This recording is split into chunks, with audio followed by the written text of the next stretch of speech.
Chers frères et sœurs, la foi nous permet de remporter les combats de la justice. Le juge de cette parabole est la figure du mécréant.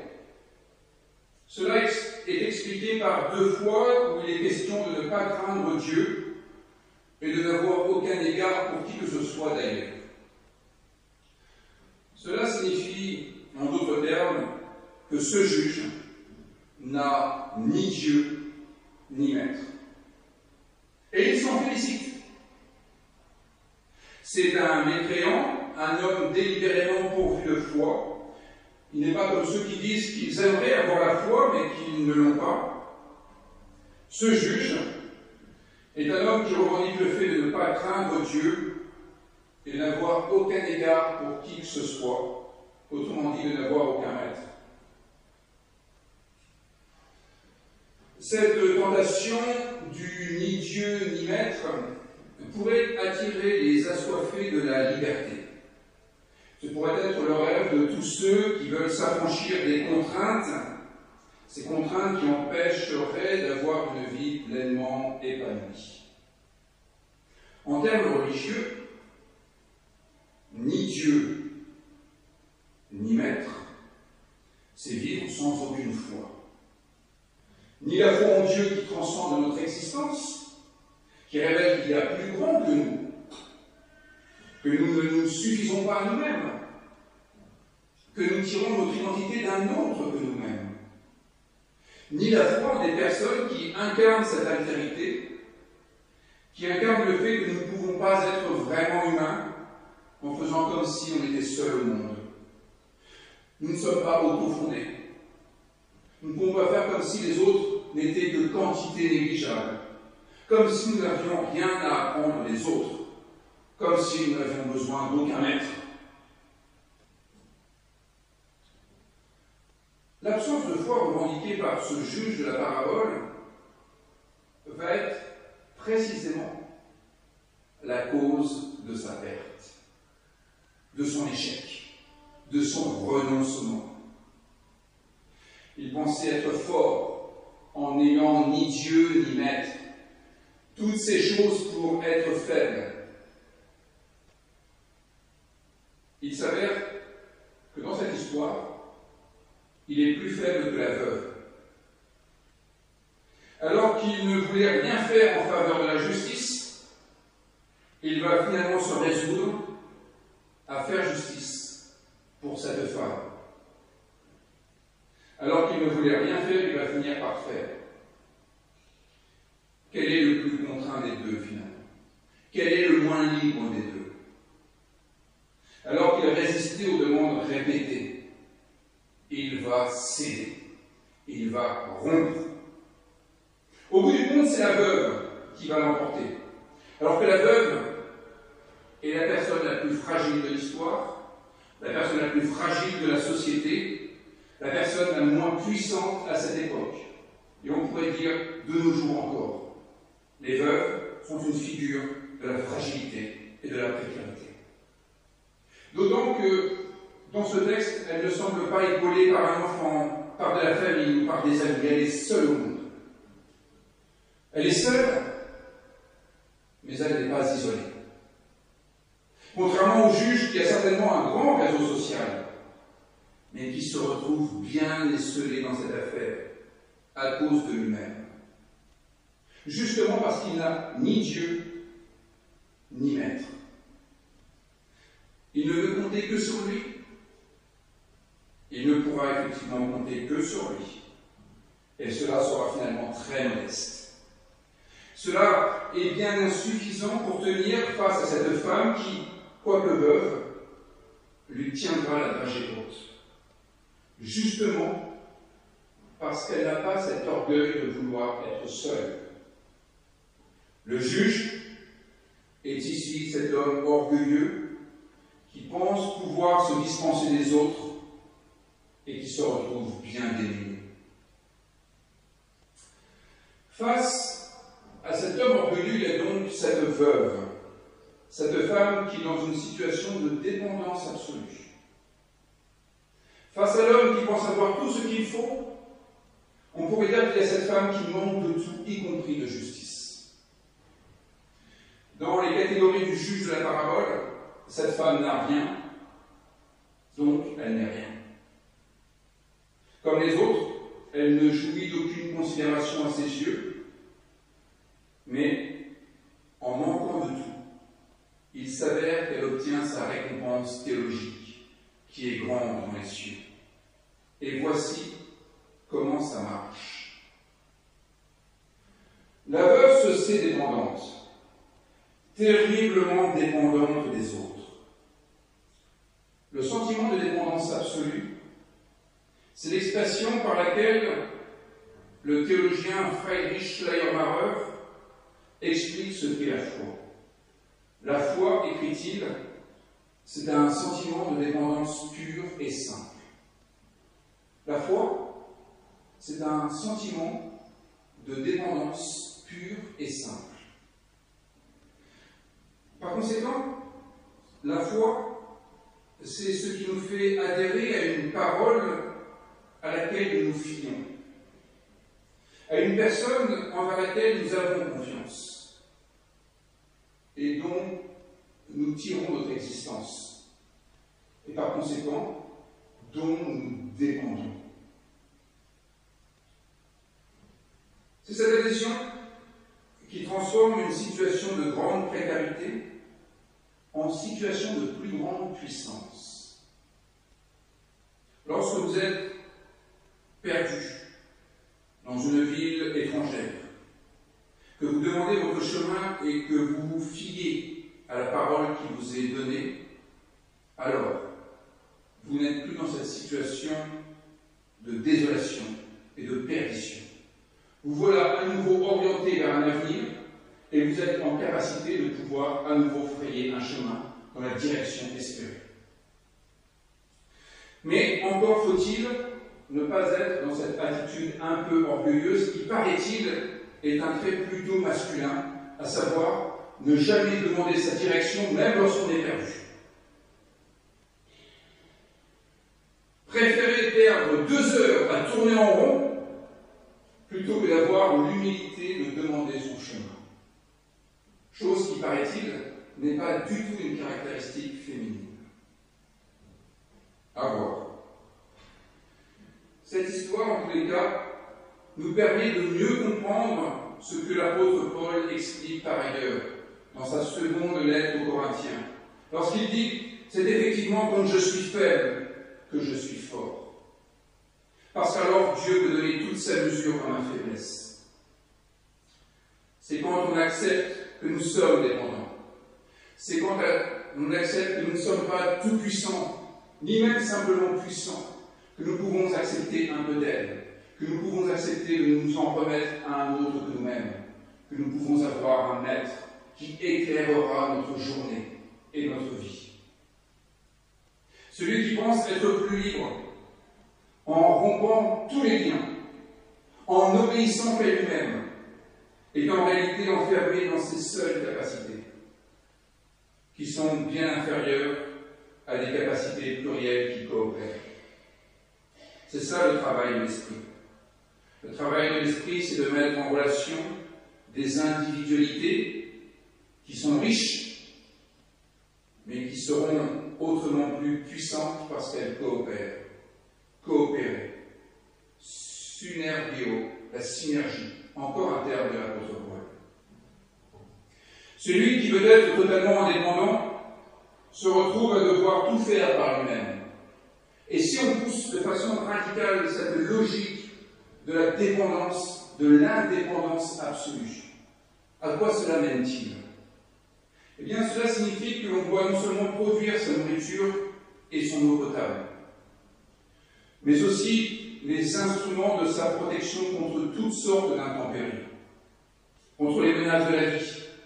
Et poussé à l'extrême, cela signifierait que l'on doit également produire soi-même l'air pur dont on a besoin. Cette position à devoir produire son air pur pour ne dépendre de qui que ce soit est un peu caricaturale, mais elle dit bien ce que signifie le fait de vouloir éviter toute forme de dépendance. C'est une impasse. Cela revient à passer sa vie à échapper à la mort. On ne vit plus, on essaie d'échapper à la mort. On est juste capable de pouvoir assouvir les besoins fondamentaux qui sont tout en bas de la pyramide de Maslow. Alors que l'homme de foi qui fait confiance à autrui et accepte d'être dépendant aura l'occasion de consacrer de son temps à une vie bien plus intéressante parce qu'il ne passera pas toute sa journée à laver lui-même le linge à la main, parce qu'il aura accepté qu'un autre développe une technologie pour avoir des machines à laver. Ça nous semble inconcevable de nos jours. Mais souvenons-nous de ce qu'était, une fois de plus, la condition féminine il y a encore quelques dizaines d'années en France. Ce n'était pas une vie, c'était une domestication. Au nom de l'indépendance. Au nom de l'indépendance, on est extrêmement dépendant. Bien plus dépendant que lorsqu'on accepte certaines dépendances essentielles. Voilà ce que nous enseigne ce petit passage de parabole. Autant l'homme qui ne veut connaître aucune autre souveraineté que la sienne s'enfermera dans une vie en sous-régime, il s'enfermera dans sa propre prison. Autant l'homme qui accepte qu'il y a d'autres souverainetés sur sa propre vie pourra vivre des degrés de réalisation supérieurs. C'est bien parce que d'autres que nous-mêmes ont entretenu ce temple et cette communauté que nous pouvons aujourd'hui en jouir. Et c'est bien parce que nous prenons notre part de responsabilité dans l'édification de cette communauté que demain, d'autres générations pourront en jouir. Cela est vrai pour cette communauté, cela est vrai pour cette agglomération, cela est vrai pour notre pays, cela est vrai évidemment pour l'Europe, c'est le jour ou jamais de le dire, mais c'est vrai aussi au niveau international. L'homme qui prétend ne pas craindre Dieu et n'avoir aucun égard pour qui que ce soit, cet homme, en fait, passe son temps à avoir peur de la mort. Il a peur de la pauvre femme, il a peur qu'elle vienne lui casser la tête. Voilà ce qui l'anime, voilà quel est son centre de gravité, la peur. La femme, elle, quoique bien modeste sur le papier, est forte de sa foi. Elle peut tenir tête à l'orgueilleux qui s'avère être un colosse au pied d'argile. Elle, ce qui la motive, c'est la justice, c'est la vie. Reprenons le premier verset, pour bien comprendre l'intention de Jésus dans cette parabole. Nous sommes invités à comprendre qu'il faut toujours prier et ne jamais se décourager.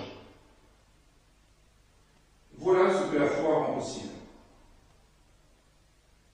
La foi, c'est permettre à Dieu de porter notre désir à son accomplissement.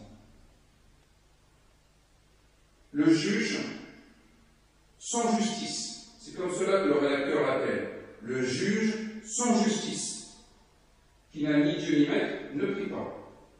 Forcément. Il n'est donc pas comme cette femme qui, par la prière, peut distinguer ce qui est essentiel et ce qui est secondaire. Par la prière, cette femme peut se débarrasser des contingences et du coup, elle peut donner plus d'ampleur, plus de densité à ce qui a pour elle, du coup, une importance ultime. Par exemple, si elle a subi un tort, on peut imaginer qu'elle a nourri une forme de colère. Mais elle n'est pas animée par la colère dans ce texte. La prière lui a permis de métamorphoser sa possible colère en un combat pour la justice. La colère est devenue une détermination sans faille. Même chose pour le possible désir de vengeance. Elle ne cherche pas à se venger. Elle réclame justice, et seulement la justice. Ce désir de condamnation de l'autre s'est métamorphosé en désir de justice, qui est bien différent de la condamnation. La justice, dans à dire le droit, notamment le droit de la victime. On retrouve là l'expérience du pasteur King, qui n'a pas cédé aux sirènes de la violence, comme auront pu le faire ceux qui étaient autour de Malcolm X. Dans ce combat pour les droits civiques américains, le pasteur King était véritablement un homme de prière, qui a toujours su distinguer l'essentiel du secondaire, et qui par conséquent n'a jamais sombré dans la violence, et n'a jamais failli pour le combat des droits civiques aux États-Unis. La foi l'a engagé à cette attitude de prière, qui lui a permis de ne jamais se décourager. Or, nous savons que bien des fois, il a eu l'occasion d'être découragé. Mais dans ce cas, il prenait le téléphone et à quelques heures du jour ou de la nuit, il demandait à Maria Jackson de lui faire entendre la voix des anges. Face à des gouverneurs injustes, il aura insisté, sans se décourager, pour que justice soit faite et pas autre chose. Parce que la foi en l'Éternel, c'est la foi en un Dieu qui insiste, un Dieu qui nous attire inlassablement vers ce qui est juste, vers ce qui rend heureux au sens des béatitudes, un Dieu qui suscite et qui ressuscite en nous le désir de vivre. Nous sommes rendus, nous aussi, capables d'insister pour faire droit à la vie, pour faire droit à la justice. Peut-être vous sentez-vous misérable, peut-être vous sentez-vous insignifiant face aux grandes forces qui traversent notre monde. Ce texte nous dit à quel point nul n'est insignifiant. Ce texte nous dit à quel point, animés par cette foi dont la veuve fait preuve, nous pouvons tenir tête à ces formes d'injustice qui nous font mal aux tripes. Être capable d'insister au nom même de ce Dieu qui insiste. Voilà ce qui fait peur au magistrat de la parabole. Un magistrat qui n'est sans Dieu ni maître, sans foi ni loi. C'est cela qui inquiète le pouvoir, qui gère le maintien de son propre pouvoir. Avoir face à soi des personnes qui travaillent pour l'Éternel et qui sont donc déterminées à ce que justice soit rendue. C'est bien ce qui fait la différence avec quelqu'un qui est animé par des passions passagères. Quelqu'un qui, comme ce juge de la parabole, joue la montre, le chronos. C'est le terme employé au verset 4. Il joue le chronos. Le cynisme du juge consiste à penser qu'il aura gain de cause par l'usure. Cette veuve, elle va bien finir par se lasser. Elle va bien arrêter de me casser les pieds, et donc elle ne me cassera pas la tête. Dans le Caligula d'Albert Camus, le personnage Hélicon ne craint pas grand-chose des velléités de la jeunesse. On lui dit que les jeunes gens sont solidaires et que cela pourrait troubler l'ordre des choses. Solidaires ou non, ils vieilliront de toute façon, répond-il. Solidaires ou non, ils vieilliront de toute façon. Autrement dit, ils s'useront. Comme beaucoup de combats qui se sont émoussés, ils passeront à autre chose. De fait, bien des accès de fièvre ont été sans lendemain. Bien des révolutions, bien des réformes ont été étouffées simplement par l'usure. Parce qu'en fait, elles n'étaient pas fondées. Ce n'étaient que des accès de fièvre, ce n'étaient que des élans momentanés. Parfois des postures pour se faire opérer, pour faire un coup médiatique, pour obtenir une place. Il n'en va pas de même pour cette veuve, dont le rédacteur fait dire au juge au verset 5 qu'elle a le télos en perspective. Ce qui l'anime, ce qu'elle vise, c'est le télos, un terme grec qui désigne la finalité, l'accomplissement, la réalisation. Elle a face à elle, dans son viseur, quelque chose de fondamental, et elle ne lâchera pas sa foi. Nous voyons que le pouvoir se casse les dents, et ici peut-être la tête, sur la volonté de celui qui est le désir chevillé au corps. Un désir qui est passé par le feu de la prière. Un désir qui a été purifié et qui se concentre vraiment sur quelque chose qui a un caractère ultime. Dans cette parabole, d'un côté, il y a la volonté de ne rien vouloir. C'est la volonté du juge. Il veut que tout change pour que rien ne change, éventuellement. Il y a ce représentant de l'ordre qui, en fait, crée du désordre. Car c'est un désordre de ne pas faire justice. C'est un désordre, par exemple, de ne pas faire droit à la présence d'une famille qui a manifesté son désir de prendre sa place au sein d'une communauté, qu'il s'agisse d'une communauté ecclésiale ou d'une communauté nationale. C'est un désordre de ne pas faire droit à une famille qui fait les efforts nécessaires pour participer à la vie commune après avoir fui une situation de danger dans son pays d'origine. Face à une justice qui ne fait pas justice, c'est-à-dire non pas une justice qui se contenterait d'appliquer la lettre à la loi à la lettre, mais une justice qui n'entend ni l'intérêt des individus, ni l'intérêt général. Il y a cette veuve, une personne sans pouvoir décisionnel, une personne sans force de frappe, une personne qui renonce délibérément à la violence pour ne pas créer un désordre supplémentaire.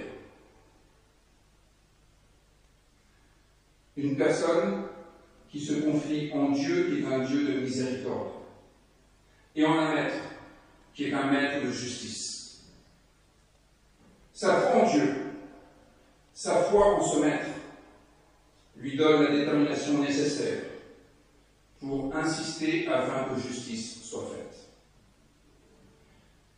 Cette veuve qui n'inspire aucune crainte, cette veuve qui semble bien inoffensive, est forte de cette exigence produite par la justice divine. Une justice qui ne se défie pas, une justice qui ne cède pas devant l'injustice. Comme le disait Antigone, il y a la loi de Dieu au-dessus de la loi des hommes. Et cette loi de Dieu nous dit qu'on ne se résigne pas face à l'injustice. On ne se défile pas face à l'injustice. On ne cède pas face à l'injustice.